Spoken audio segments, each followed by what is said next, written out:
From breaking headlines to stories that shape the entire region and beyond, here's a rundown of the major stories of the week.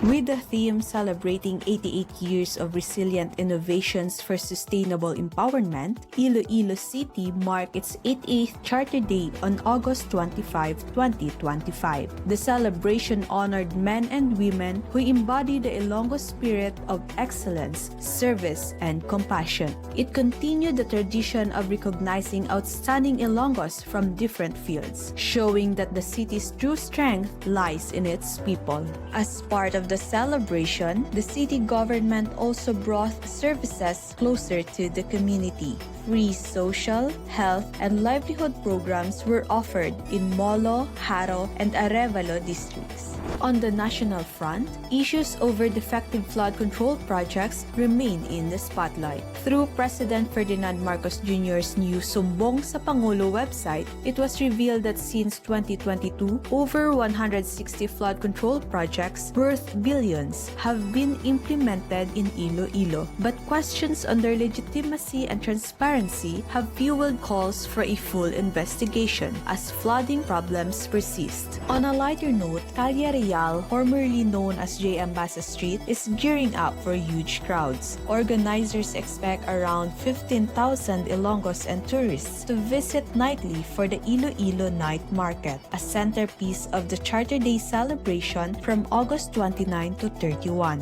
Back at the City Hall, road safety is also being addressed. The Sangguniang Panlungsod is pushing for the installation of animal warning signs in accident-prone areas. A resolution authored by Councilor Cedfrey Cabaluna urged the Department of Public Works and Highways to install the signs on national roads, while the City Engineer's Office will handle local roads. Meanwhile, Iloilo City's battle against perennial flooding is being undermined by outdated maps and unreliable data, exposing a weakness in government planning and coordination. These issues emerged during the Sangguniang Panlungsod Squad Committee hearing on Thursday. The City Disaster Risk Reduction Office admitted that it still relies on 1950s map, while the DENR uses outdated topographic data, forcing planners to depend on Google Earth. Another hearing is set on September 18 to push for concrete solutions.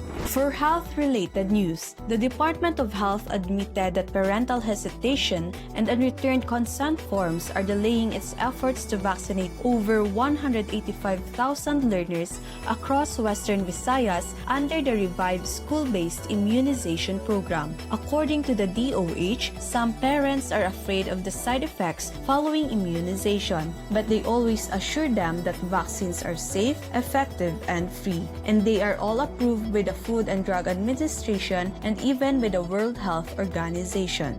And that's a wrap on this week's top stories. Stay tuned and be informed with more news updates and stories that matter. Only here on Panay News, the #1 regional newspaper in Western Visayas.